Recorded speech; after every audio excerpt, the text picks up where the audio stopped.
Hey everybody, this is Razib with the conversation number 33 for real this time. Sometimes I don't keep track of the episode numbers too well, but we did skip a week the last week, I think. So I got a little confused, but this is really 33, although I think it's the 34th week because we've been doing an episode every week. And we have another guest this week. And I'll let Josiah do the honors for our guest this week. Yes. We have with us it's Jacob Herzog. I think that's how it's pronounced. Hartog is right. Yep. Yep. Herzog. Okay. Sorry. Um, but Josiah. yeah, I know. So you so we have with us one of the DOGE casualties, I guess you might say. Um, I'll let you talk a little bit about your background, but you work in the uh education establishment, and I think your company had a bunch of contracts that got canceled by DOGE relating to like education research, that sort of stuff. um and so I thought it would be you actually reached out to us. I thought it would be interesting to kind of get your perspective on like what's happening there. As you're not a, I was going to say like as a member of the deep state bureaucracy, but you're not a federal employee or anything like that. You're part of the you know broader Ecosystem of the system. deep That's state. right. Yeah, exactly. Although I do know you a little bit, and despite the haircut, you're not a you're I know that you're not uh what people might assume when they hear that, just in terms of like you know you don't sacrifice babies or anything like that. That I'm aware. So okay, that's not a great introduction probably, but I'll let you just tell a little bit about your background and where you're at, and then we can talk a little bit about what you know DOGE and Department of Education and what's going on with all the research there, and are we wasting taxpayer dollars, studying the transgendered mice or whatnot. It's not education, but you get the idea. All right, go. Yeah, my name is Jacob Hartog. I was a middle and high school teacher for about 10 years. And then since then, for about a dozen years, I've worked on a bunch of federal research contracts, a little bit for foundations as well, but mostly for the US Department of Education as a contractor. And as you said, over the last few weeks, DOGE has canceled a lot of these contracts. It's very easy to cancel federal contracts. They all have a convenience clause that say if the federal government wants to cancel them at any time, they're entitled to do so. So a large percentage of the Department of Education's research contracts were canceled in early February. Um, and there's, of course, the expectation that the Department of Education itself is going to get reorganized, possibly shuttered. And as a result, my former employer, which was one of the large research contractors, and pretty much every other large research contractor that works with the Department of Ed, had layoffs last week, and I was one of those. So I've been an appreciator of Razib and Josiah over the years, and I thought it'd be good to just talk about what's going on right now in terms of education policy, and then also the big picture of what educational policy research has been, where it might be going, and so forth. Yeah. So I want to talk. Maybe before we get to like what DOGE did or whatever, maybe you could talk a little bit about like what is education research and how it functions. Of course, we know there's the government funds all sorts of research, on for like medical stuff, science stuff, all sorts of things. Most of that is done through like the university system or other things like that. And but this stuff that you are doing, seems like it's a little bit different, right, in terms of what the structure was of it, but then it also like what the purpose and use of it. Um, So, like, how does that work? And what's the idea? Why is the government giving, these companies all this money to, and then like, what's some examples of the stuff that they're doing with it, good or bad? Right. So I can't talk about the sort of 60, 100-year, 150-year history of education research that's been federally funded. There's been a little bit for a very long time. But starting in the early 2000s, there were two big laws. One of those you've probably heard of. It was No Child Left Behind, which was really the reauthorization of a 1965 law and created a lot of accountability measures that states were forced to abide by, or rather, they were forced to set their own accountability guidelines and their own structure of how testing was going to work. And that law, which was under George W. Bush but was bipartisan, um, sort of increased the importance of the federal government to education broadly, even though, as people tell you accurately, states are their own boss in terms of setting curriculum, in terms of setting education policy. The federal government, in terms of its bailiwick of ability to guide policies, is pretty limited. So that was one of the laws. The other was a law which created an organization, or a part of the Department of Education, called the Institute of Education Sciences. And that has been the main funder of education research over the last 20 years or more, and has had a role in expanding kind of the types of research that was being done, and sort of moving it away from what the schools of education might have been doing independently, what academics and certainly what school systems were able to accomplish by themselves.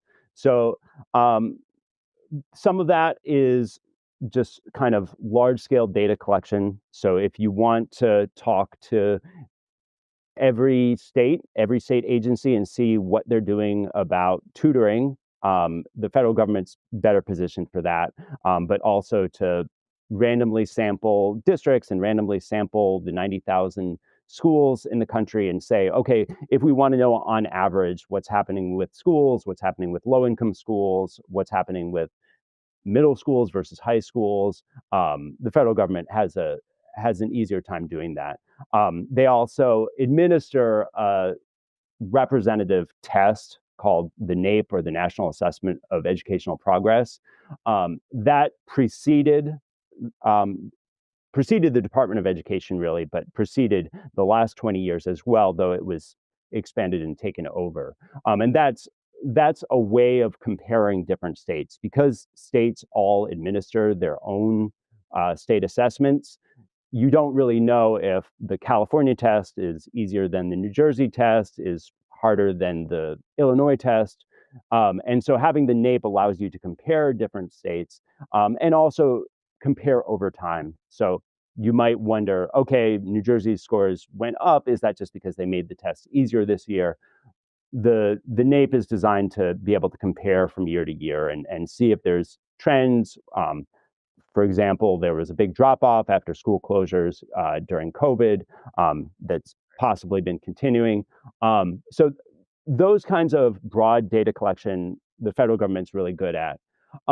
What was new probably in the last 20 years is both some efficacy studies that the government funded. So the government has a history of funding social policy experiments where you might randomly assign a school, or to implement some kind of program. You might randomly assign students to teachers if you think one group of teachers is more effective. You might randomly assign districts to receive various kinds of grants. So there's various ways that you could use an experimental model to compare whether a program is efficacious. And so the Department of Ed both funded a good number of these over the last 20 years, But also they implemented a systematic review process. So if you look at sort of the broad sweep of education research in the country, a lot of it is maybe just fun, it's just some doctoral student at a school of education wants to find something out. And if you're just doing this by yourself, you might not have the ability to implement these kinds of experiments.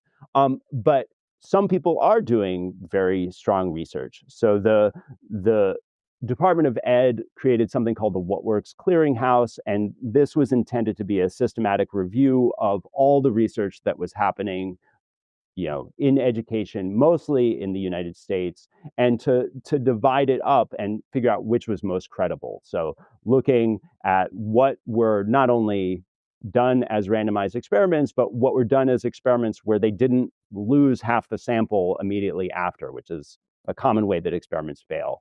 Or if they're quasi-experimental designs, which means that you're using something that divides two groups of people that's not random. Maybe you have on one side of a state line, all the districts are implementing this tutoring program. On another side of the state line, they're not.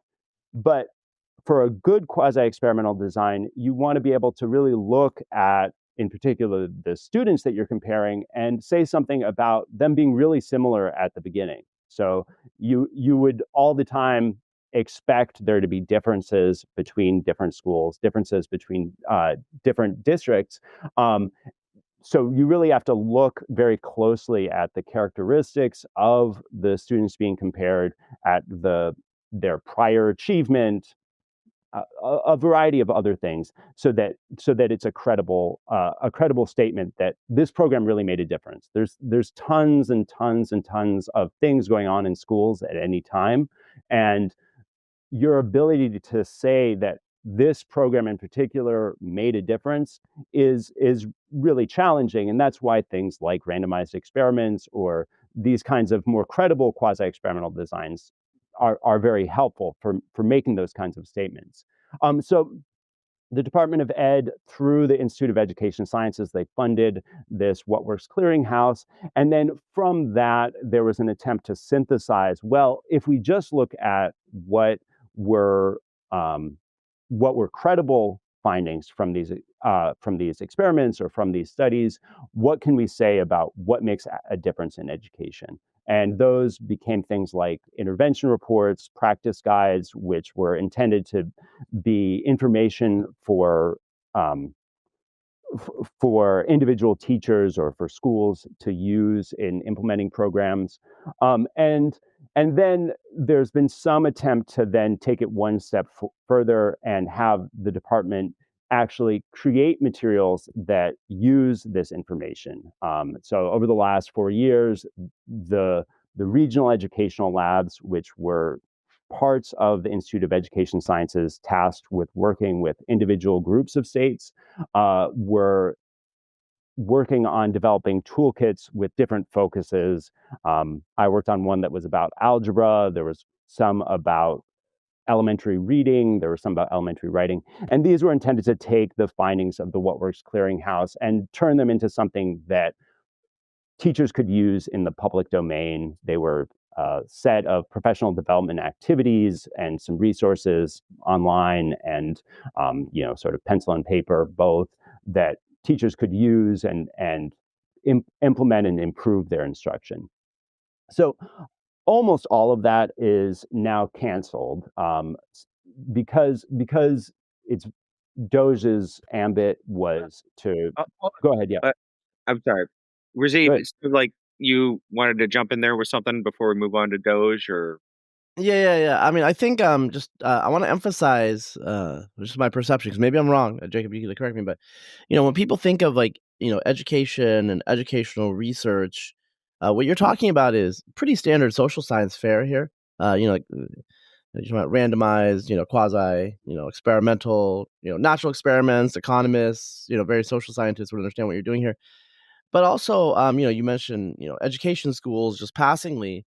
A lot of people, especially if they read conservative media, for example, like Heather McDonald, what they're thinking about when you're thinking about educational quote research is quite different, and it has all sorts of weird psychological theories that they might not find, shall we say, congenial. So, just like just like sort of weird theories like social emotional learning. Like some of the parents out there will know what I'm talking about, that are not really based on science, but I don't know what they're really based on. But just education at schools need a new thing every 5 to 10 years to justify themselves. Is the way I'll say it. And they roll it out, and they do various things, and they have crazes that come and go over and over again. What you're talking about is quite different. Quite different thing that you're talking about, when it's like you're measuring results and outcomes. You're not engaging in curriculum reform or anything like that specific, nothing proactive, right?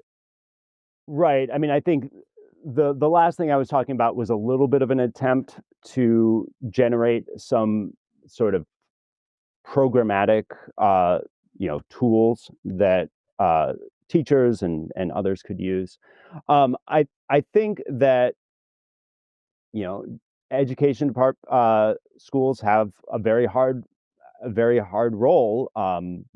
There's a lot of challenges in the school system, in running a school system in a place like the United States, extremely diverse. There's a lot of poverty, and schools in general, most public schools tend to be lower income than sort of the surrounding population as a whole.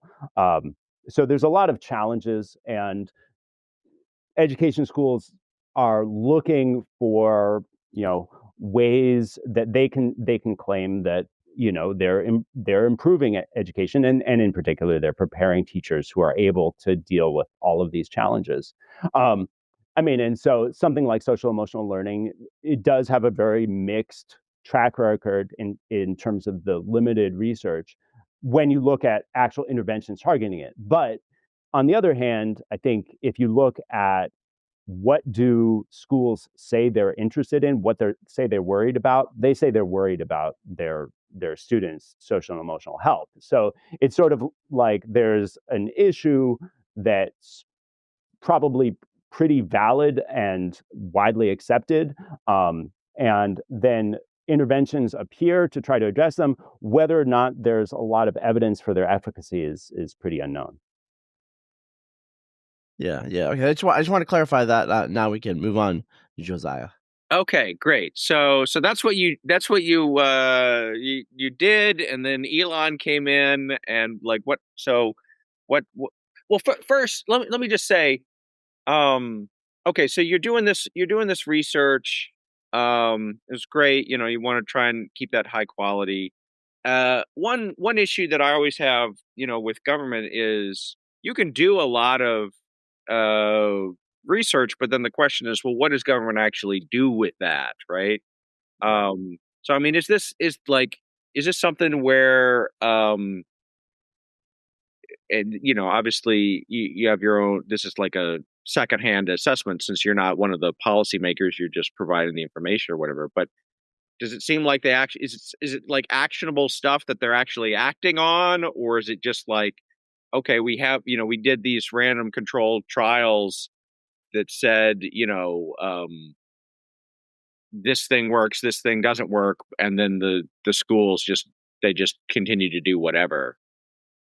Right. I mean, I think that it's a mix, right? So the schools have their own agendas. I mean, I think no one thought that closing for a year for COVID was going to be great for schools. I mean, in fact, we had a report that in the summer of 2020 that said, you probably could keep schools open. The virus is relatively safe for kids, and we think there's these things you can do to ameliorate risk, and remote learning is going to be pretty bad. And schools closed because there was a lot of a lot of factors which meant that schools closed in 2020, 2021. And that was obviously an extreme case, but the ability of schools to implement research is mixed. And I think in the specifics, there was this move towards you're gonna set certain high quality materials, and you're gonna have tiers of evidence behind them. They called it ESSA Tier One, ESSA Tier Two, after the most recent educational law in 2015. And those are going to inform states with which curricula they adopt. This is still pretty, I mean, it's 10 years in, but whether that's really been implemented, there's movements in that direction. I would say there's another side. So as I mentioned, the IES and the Department of Ed really expanded their work in the early 2000s with this focus on what people now might call ed reform. So there's emphasis on choice, emphasis on charters, emphasis on teacher accountability. And this definitely happened from 2002 to 2015. There was a big focus on expanding charters, expanding the teacher accountability system, getting longer tests that students were going to take tests that were, in theory, more measuring actual college and career readiness. There was, even though states adopt their own state standards for instruction, there was a move towards adopting the Common Core, which was going to be across all states. And this was incredibly unpopular. So this was something where the the policy wonks were really in agreement. This is what we need to do. We need to increase accountability. We need to, where possible, we're going to increase choice, and we're going to have schools compete. And it was enormously unpopular by the time the tests actually were implemented. Parents hated how long they were. They looked at the Common Core curriculum and there was enormous frustration. And there was really a political backlash that had multiple flavors. It wasn't just from the right or just from the left. It really was, people agreed they didn't like it. And we've seen a big retreat from a lot of those in the last 10 years for multiple reasons. First of all, because they were unpopular. So a lot of states sort of implemented Common Core type standards, and then they took them back a little bit. They implemented the tests, and then they scaled them back. They made them shorter, which actually, we had some data that said that was fine. Like you can have a significantly shorter test and it works fine.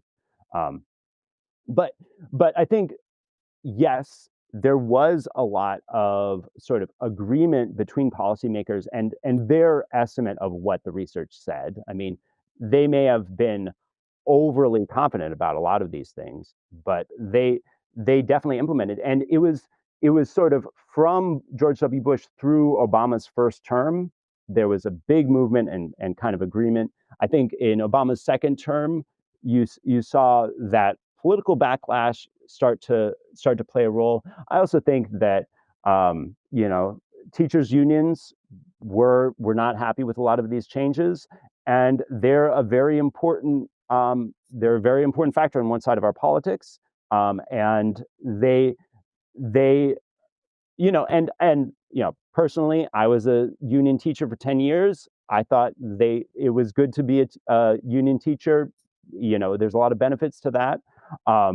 But I think that we saw sort of a move back away from a lot of these ed reform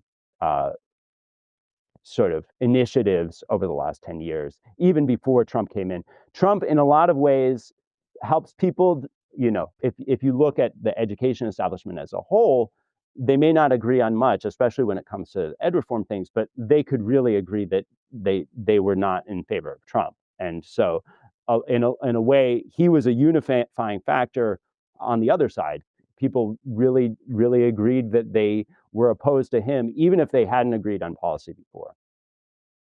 Yeah, I want to say really quickly for the listeners out there, I think most of you guys know, but teachers' unions are a massive power in a lot of Democratic politics in particular. And there are some cities, there are some localities where I think in parts of the South, the Democratic Party is teachers' unions and trial lawyers, literally that. Whereas in terms of like the money people, in terms of like what's going into the campaigns and organizing it, I mean, to some extent the black churches, but there are rural parts of the South where they're not as active. And then the whole thing in Chicago right now, as a lot of you may have kept track of, the teachers' unions are basically calling the shots because Brandon Johnson, who was a teacher who proudly never failed anyone, is running the city to make sure that they get paid, even though it is careening towards bankruptcy because of the structure of their loans, in a state that is also careening towards bankruptcy because of the pension obligations. To some extent, those are teachers as well, but not exclusively, I believe. So, we have a situation where education is very important. Pretty much all American children are educated in some way, whether it's public school or private school, et cetera, et cetera. But then there's these like massive political crosswinds. So when you talk about education and educational reform, I think you got to bring up the fact that teachers unions are a massive, massive social and political force in the United States. In I believe West Virginia, teachers unions were the backbone of resistance to the Republicanization of the state. They're major political actors across this country, and there are parts of the country where that are economically deprived, where aside from maybe a local hospital that employs doctors and nurses, teachers are the backbone of the middle class in terms of their salaries and the stability and whatnot. So I want to put that out there. Yeah, I mean, I think it's a great point, what you said at the end, which is you can drive through a lot of parts of the country and really see not a lot of economic activity, but the school is still there. The high school is still there. It says home of the Panthers. And that's, as you said, it's a source of middle class employment. And it's also a a locus of in-person community in a time when a lot of the other focuses of in-person community are dissipating. And I should have added, so I was mostly involved in the research part of the Department of Ed. A lot of what the department does, which sort of is significant, is it sends out grants. So if you're in a low income area, you will receive a Title I grant. You'll also receive some money attached to the Individuals with Disabilities Education Act. Some of that will come from the state, some of that will come from the federal government. You'll also receive from the USDA, not from the Department of Ed, but from the Department of Agriculture, you'll receive school meals, school lunches, and school breakfasts. So all of those are pretty important transfer programs that occur towards low-income schools and indirectly towards low-income children that are facilitated through the school system. But you made the point about teachers unions having political power. That's I mean I'm not a political scientist. I think that's accurate. There's a lot of complexity there, right? Because actually median teacher salaries have fallen in the last 10 to 20 years, adjusted for inflation. That may be partially because population is moving to lower paid states. So you both live in Texas.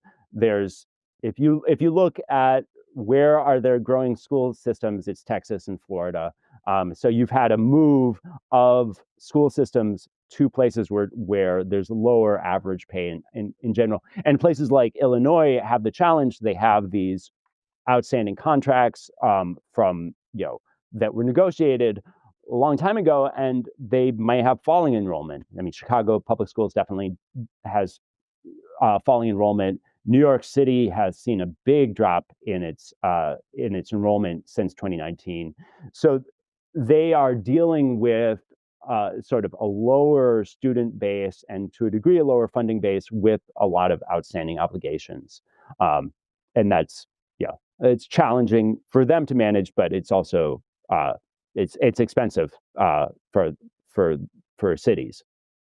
Yeah. Let's talk about the Department of Education, because as you mentioned, we may be getting rid of it or renaming it or moving parts of it different places. And I'm of mixed mind about this personally. On one hand, I think there's kind of two schools of thought, at least on the right of center side of things. The traditional, conservative view about the Department of Education is you should get rid of it, return everything to the states, let them run education. You mentioned it's not a huge amount of money of the funding overall. So that's kind of like one view, like, is this stuff even necessary? Um, but I guess there is a kind of a newer perhaps view, which is that the Department of Education, okay, well, and part of the criticism I think of the Department of Education also is that even though it's not much money, it's been used to like advance liberal social agenda in various ways by, you know, um, you know, through the small amount of money that it does have, or other regulatory things or whatnot. And so that's, that's bad. But I think there is also a view that, well, there's a lot of blue states out there, right? Where if you were to just send everything back to the states, they would maybe do stuff that you wouldn't like. So why would you give up this lever of power to like move things, in the same way that the Department of Education used to be to advance a liberal social agenda, maybe now can be used to advance a conservative social agenda. I know I'm putting this in like a very political terms because we live in kind of like a very political age, but like what is your perspective in terms of like what is the like what would you say that the Department of Education does? I mean, does it do like valuable, like what are your thoughts on like restructuring it or getting rid of it or anything like that? I, I mean, I think it's a political entity, right? So it's funded by Congress, and like other political entities, that tends to respond to the the way that power is politically distributed in our country, which is very regional, very disparate. And so a lot of what things like Title I funding do is to equilibrate a little bit some of the funding across states and between regions to a degree. And then I think that setting policy does that to a degree. So there's definitely, even though the Department of Ed is often ignored. I mean, you can call on behalf of the Department of Ed, and people will not take your calls most of the time. It's not that they're waiting with bated breath to help you out. And in fact, if you called on certain very wealthy foundations, they're more likely to take your call than you are from the U.S. Department of Education. And that's not just political; it's just because everyone knows that they're not responsive in the same way.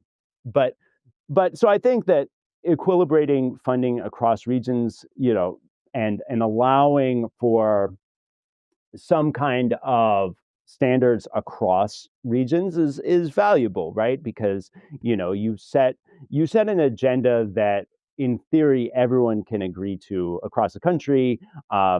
Maybe there's both the tendency less to dumb down one state's tests so that they can just say they're successful, and maybe there's also a tendency to adopt less politically extreme sort of policies because it has to span all 50 states. I think that's possibly partially true. I mean, I will say the Biden administration did have equity related sort of priorities and executive orders that every agency was supposed to adopt. I personally, in interacting with the Department of Ed, did not see it as much as in maybe other parts of the government, or as interacting with non-governmental agencies or non-governmental organizations at the same time. So you saw in the late 2010s and early 2020s, a big focus on social justice, adoption of a lot of focus on diversity, equity, inclusion. That was not unique to the Department of Education. And in some ways, because of where it arose from, out of this sort of No Child Left Behind, it was a little bit of a break. I think if you looked at certain parts of the Department of Education, probably the Office of Civil Rights was more aligned with those, and you did see dear colleague letters that were co-signed, I believe, by the Office of Civil Rights and by the Department of Justice, that said we're going to be monitoring racial disparities in discipline, things like that, very closely. So the the response to that, which I think you're alluding to, is, well, wouldn't Trump want to do the same thing? He could use the Department of Justice and the Office of Civil Rights and the Department of Ed in tandem to advance what he views as, equitable civil rights. Um, and I think the response to that, by some conservative commentators, has been, well, it's the wrong group of people, right? People who are working for the Department of Ed don't buy into Trump's goals, and as a result, they're not going to advance those. I mean, I personally, I think that it's good to have, independent research. I think it's good to have sort of policies that, in spite of our extremely politically divided electorate, we can still believe in, or at least accept, maybe not believe in. But I think that's questionable. And also, I mean, I think it would be, the other side of this is, eventually there will probably be a Democratic president, maybe sooner, maybe later. There will most likely be a Democratic Congress sooner rather than later. And how we manage that transition without it being a continual whiplash, is a question. Now, if we get rid of the Department of Ed, it's going to be a question, because we still have all these regulations surrounding things like Title I, and who's going to implement them. It's pretty unclear. And excuse me for my ignorance. Title I, I guess, is like civil rights in like K through 12 or something, or it's the so that's from there. In 1965, there was a big Great Society era law called the Elementary and Secondary Education Act that established Title I, Title II, Title IX, sort of all these titles. Title IX? I know about Title IX. I've heard of that. Right. Right. So Title I says, logically, if there is a Title IX, there is probably a Title I. So I knew that it was out there, but I didn't know I don't know what it does. Yeah, so it's the main grant program for low-income schools. So a lot of the reason why, if you look across the country, low-income schools spend roughly the same per pupil as high-income schools, particularly within states. So it's well equilibrated within states. Across states, it's a little more complicated. But a lot of that is because of Title I funding. So if you are a low-income school, you receive a large federal grant that's administered already by the state, but the federal government sort of monitors how that's spent, and monitors who gets it. It used to be that this was a lot of the reason why free and reduced price lunch existed. So the schools had a strong incentive to collect individual data on students' economic backgrounds, because the student would be eligible for free or reduced price lunch. And then that data on the percentage of free and reduced price lunch would go into whether they received Title I money. So there was like a threshold, like if you're over 60% eligible for free or reduced price lunch, you get X amount of Title I dollars per pupil. This has been kind of changed in the last few years, because now they just use the Census American Community Survey to figure out approximately the level of income of the surrounding neighborhoods, and usually it's based on that. Okay, Razib, do you have anything to jump in with at this point? Or? I mean, all this legal stuff, it's like, it's interesting, over my lifetime, I've read like the craziest stuff in relation to education. And it's because, judges, candidly, have decided to interpret these titles and the civil rights law in certain ways. I think both of you know what happened in Kansas City in the 1990s, back in Josiah and my youth. Like, you were very youthful then. And when I read about it at the time, you should probably, for our listeners. Yeah. So basically, Kansas City schools were highly like de facto segregated, and the poorer black schools in the city were doing really badly. And I think the judge interpreted the civil rights law basically like, look, it's in the South. I mean, Missouri is border state. It was civil rights law, does affect southern states differently in terms of just in 1964 when it was passed. And basically, the judge demanded that they just like equalize spending, increase spending in the urban areas, and like they did it for years and years. And it was like legislation by judge, I guess. I still don't know how it's constitutional.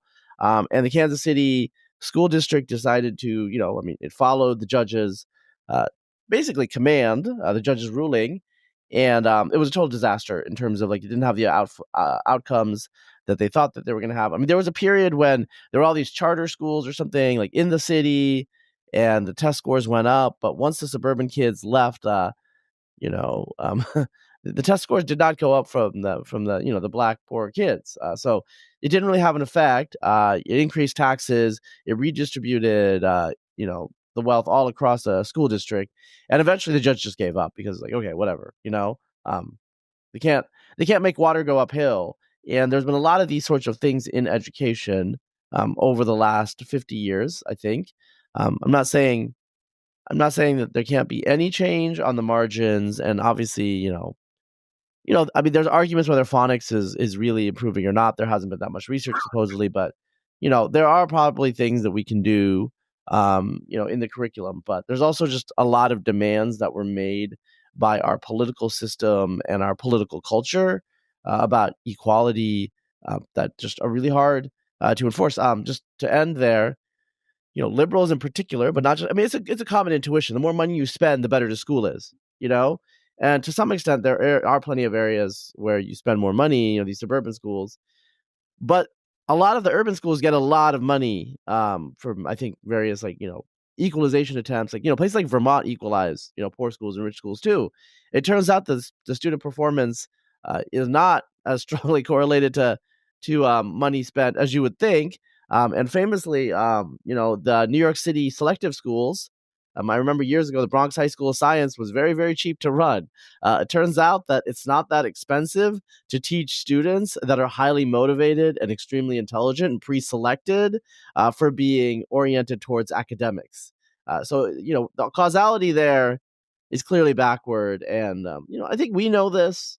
I think the public vaguely knows it, but people want to hope that you could just throw money at the problem and solve it. And I think like liberals, especially during the Obama era, were a little bit more careful because there's like the educational reform craze. But liberals have traditionally said, "Well, you just need to spend more money. It's inequality." And okay, we've been doing this since the 1960s, and here we are. So that's what I want to say. Yeah, I will say the most obscene graffiti I've seen in a classroom was in Stuyvesant, which was the top selective high Well, that's school. because they're creative. Well, and Right, they've got a better vocabulary, So, right. That may be. I think so. So I mean, I think one point to make is that we did see starting in the 60s and 70s these attempts both to what you might say forcibly integrate schools through things like busing, and as well as to equilibrate funding, and the end result, I don't know if it's as a result of that or just tendencies that were going already, is that we have much even though our schooling is pretty well equilibrated in terms of funding, in terms of concentration of parent income and segregation by income between school systems and between municipalities, were higher than ever, right? So if you compare the 50s or 60s, you had a lot more economic integration, and some people would say that attempts to forcibly integrate resulted in some of the backlash that produced these sort of hierarchy of economic outcomes by school system or by municipality. I'm not sure how much the causal story goes there, but it certainly, we are in a pretty homogenized educational system by income. So, to some degree by race, not really as much. It seems to be mostly by income, and there are people who say, well, that's the intervention that matters. So it's your peers. It may not be resources, but if you have peers who are middle class, it's gonna help you out. And I'm sure there's there's some validity to that. It's but it's politically extremely difficult, and maybe counter to some other values about sort of parental rights and parental freedoms that clearly the country takes very seriously. And I think Mhm. if you look at what I mean, it's hard to say sort of where Trump's focus on the Department of Education comes from, but I think one thing we saw was not just a reaction to sort of liberal, agendas that were being disseminated and that conservatives were reacting to, especially conservative policy elites were reacting to, but really this big broadly distributed reaction among parents to a lot of the issues surrounding COVID, and then afterwards that sort of bled into responses to DEI. And I think that probably factors into Trump's rhetoric around closing the Department of Ed. I think he saw within his supporters, and really what made a winning coalition for him this time was being able to hook in a lot of people who felt as though they were marginalized by the school system in particular, and that they needed individual voice. And so in a lot of ways, they were reacting to school districts. They were reacting to school districts that they thought were disregarding their parental rights, and maybe indirectly to states. They weren't really reacting to the federal government that much. But you can understand from Trump's perspective, there's an implicit idea that these are my supporters. They want to take back control and take control as close to them as possible. And part of the way to do that is to take away the federal agency. Yeah, one of the things I want to say, just is in terms of schools, and I'm a parent, and I mean, actually, Josiah knows I talk about schools all the time, privately. I mean, I talk about it a little bit on social media, but I do have to be careful. Some of my kids, some of my kids' friends' parents figured out who I was based on like a few too specific complaints about the nature of social affinity groups in their school. So I try to be a little more careful about that. But let me just say, it talks about in terms of schools, in segregation, over the last since the 1960s, white Americans, well, Americans in general, but white Americans in particular, they have these code words about good schools, which basically means like not too many black people, not too many black kids. I'm just being candid there. They try to like, the schools need to be good. I mean, sometimes in some places like Silicon Valley and places in New York, it's like, good school also means, school that's not overly academic. That's code for not too many Asians and guys. Okay, so there's code words that people use and everyone knows, and that's just how it is. So uh yeah, my ex-wife has she has older siblings, like maybe I shouldn't, like, whatever, but this is family history. In the 1960s or 70s, they went to the urban schools, quote unquote urban school, like in Crenshaw, in LA, as white kids, and I was like, what was that like? Well, it turned out the discipline was at that period was like very strongly enforced. And so there were not as many problems you would think, because when you run a school with a lot of discipline, you can have lots of different types of kids, whether it be different races, different classes, whatever. In some places, like in the Intermontane West, there's a big gap between people who are Mormon, kids who are Mormon, and kids who are not Mormon. Like you don't know what the gaps are, right?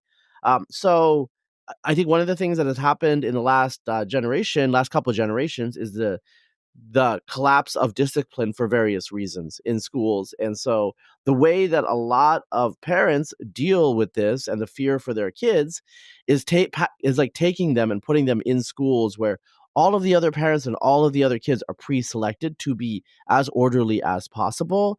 And I think this is actually a microcosm and maybe anticipating what has happened to blue cities in this country, where the collapse of order has really made it so that the cities are much less livable. And there's a lot of people who were in, say, the 2010s, the 2010s, early 2010s, we're starting to move into cities. They're not going to move into the cities now. They're going to stay in the suburb because you don't want to sit next to the guy taking a piss on the subway train, who is not going to get, put in jail or, whatever, like cited in any way. Which is just kind of like long-winded, but I'm just trying to say a lot of the problems we have in schools are due to kind of cultural, political, legal shifts that the schools just have to deal with. So, I think famously the Obama administration was really mad about disparate. They weren't mad, but I mean they were concerned about disparate impact of Black youth in schools, in particular young Black boys, in terms of discipline. Heather McDonald has reported that in places like Minnesota, the way schools responded to is just they would not suspend anybody because they couldn't. It would be difficult for them to be like, oh, we can only suspend so many white kids, so many Black kids. So just stop suspending people. And I can tell you from personal experience, as a parent, there is an issue when you have one disruptive child in the class. The teacher will not intervene and will try to make the other students just ignore that kid because intervening is, the teacher cannot physically restrain the kid, all these things. And they just hope the kid just works it out of their system while all the other kids in the school are a little, all the in that class are a little terrified. And also there's like a sex element here where, honestly, like, some of these boys that are held back and so they're much bigger and they're much stronger. Like I'm talking about elementary schoolers here. They're acting out and they're sitting in close proximity to much smaller girls. And that just scares the crap out of parents. And, I know of cases where parents are like, I'm going to change school districts just because of this one kid. Okay. My kid cannot be in the same classroom as this kid. And the teachers are basically throwing their hands up, kind of saying, yes, we understand this is insane, but our hands are tied. We can't discipline him because of like this rule, that rule, or what the principal said and all these things. Anyway, just want to put that out there. Yeah. Yeah, I think that makes sense. I think Max Eden had a good profile of some schools in the Bronx pretty early in the move away from suspensions, and that culminated in a boy's death. And these were schools that had been fairly functional. So I think one of the positive aspects, I think ed reform made a lot of enemies, but one of the positive aspects was this emphasis on discipline in urban schools. Famously, a lot of the charter networks that were most successful had a very strong focus on discipline, but also just across the board, there was a sort of a move towards more discipline, and then a real retreat from that in the last 10 years. And I think, when I was a teacher, I was a pretty loosey-goosey teacher, and I sort of had the advantage of having other more strict teachers next door. That kind of helps you out a bit. But as you note, this is a big factor. It's a big factor in parents' choices, and sort of that creates a lot of the homogeneity of schools. Frankly, I think I'm unlikely to go work for the Rand Corporation or the Rand Institute because nobody's hiring right now. But they had RCT looking at these restorative justice, sort of relaxed discipline programs. And they showed, well, we implemented these programs and suspensions fell. And then buried in the appendices was, oh, and Black academic achievement fell. So actually there, the effect was very concentrated on Black students. And maybe because of schools being already somewhat segregated, but also just in where disruption sort of had an effect. And, so I would say that a lot of these decisions have implications sort of across race and across classes, as you noticed. But, I think the thing is, if we do get rid of the Department of Ed, it's very hard to know sort of who's going to set the agenda now, because it's not even really clear that the Department of Ed was the big agenda setter, or were they following the turn to DEI that was sort of created out in social media, or created out by various non-governmental organizations, and how they were interacting. And you could see different possibilities here. You could see that, Trump fires everybody, and on Tuesday, I think as of Tuesday, about half of the Department of Ed's staff were let go. maybe they're going to all move on, and you're going to see that the rest of the education system becomes more uniformly ideological, or maybe disrupting the system just means that people return to sort of their local preferences, which will depend on where in the country you are. Let me ask you this, because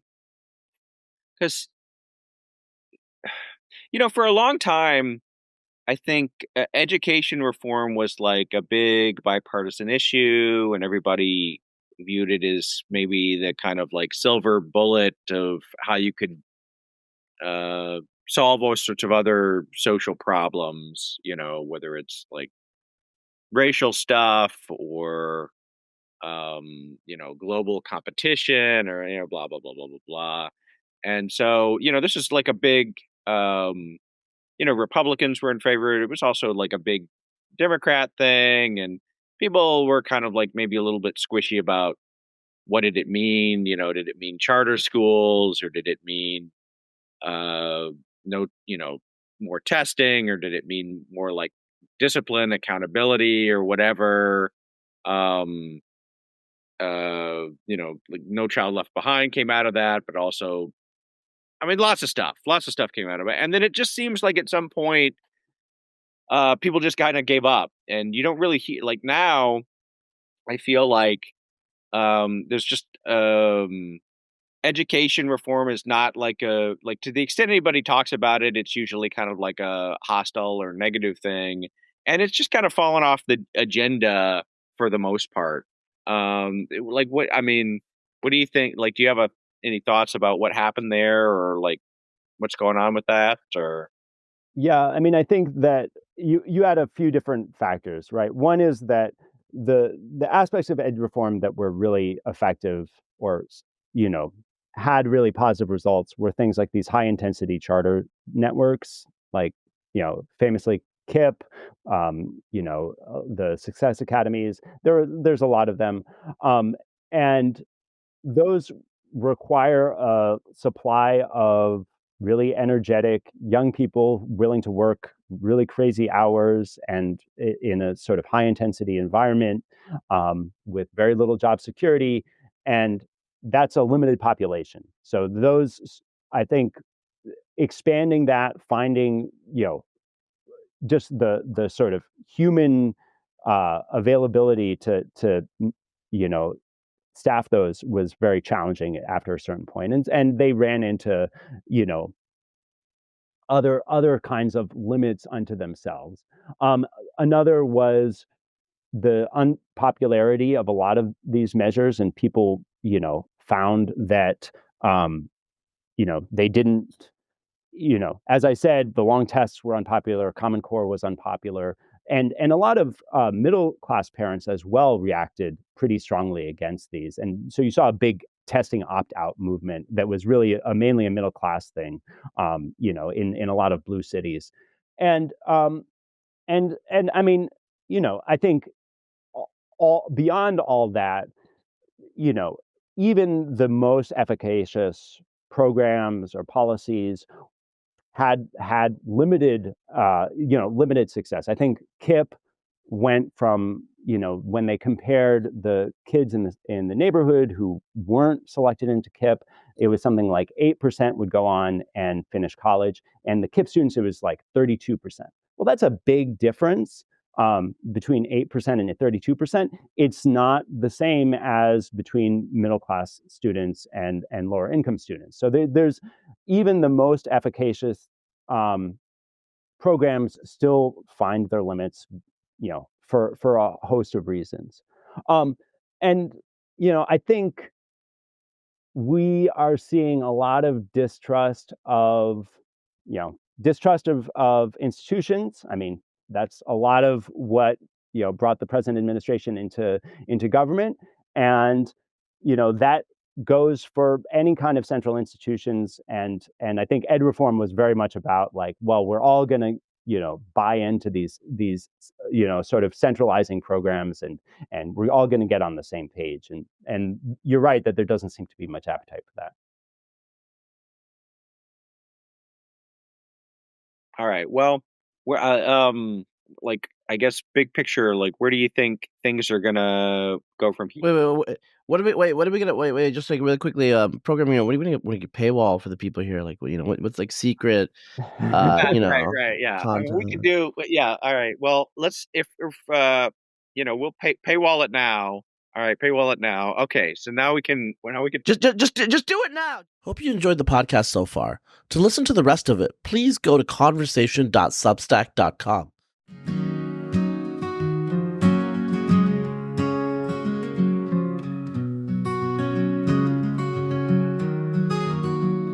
Two minds met on a summer's eve, each with truths they long believed.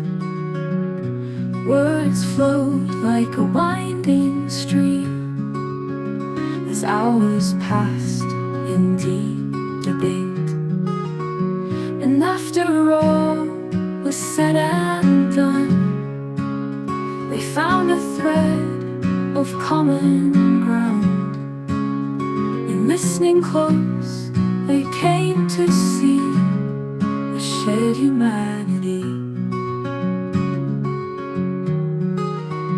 They spoke of justice, spoke of change, of history's weight and future's range.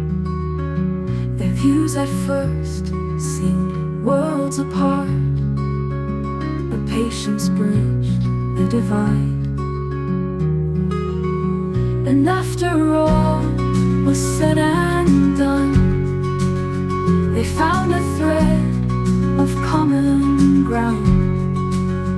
And listening close, they came to see a shared humanity.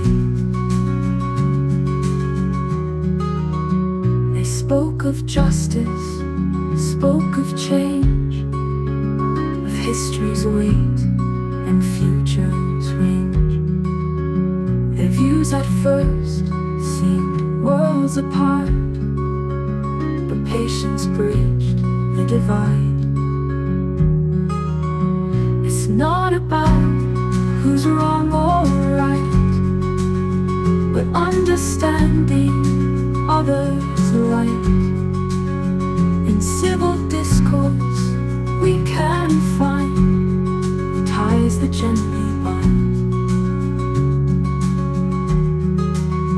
And after all was said and done, they found a thread of common ground.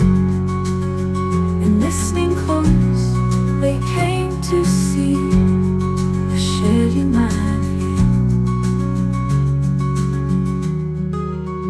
As dawn broke soft on dewy grass, they smiled and shook hands at last. Two souls enriched by reason talk, united in respect.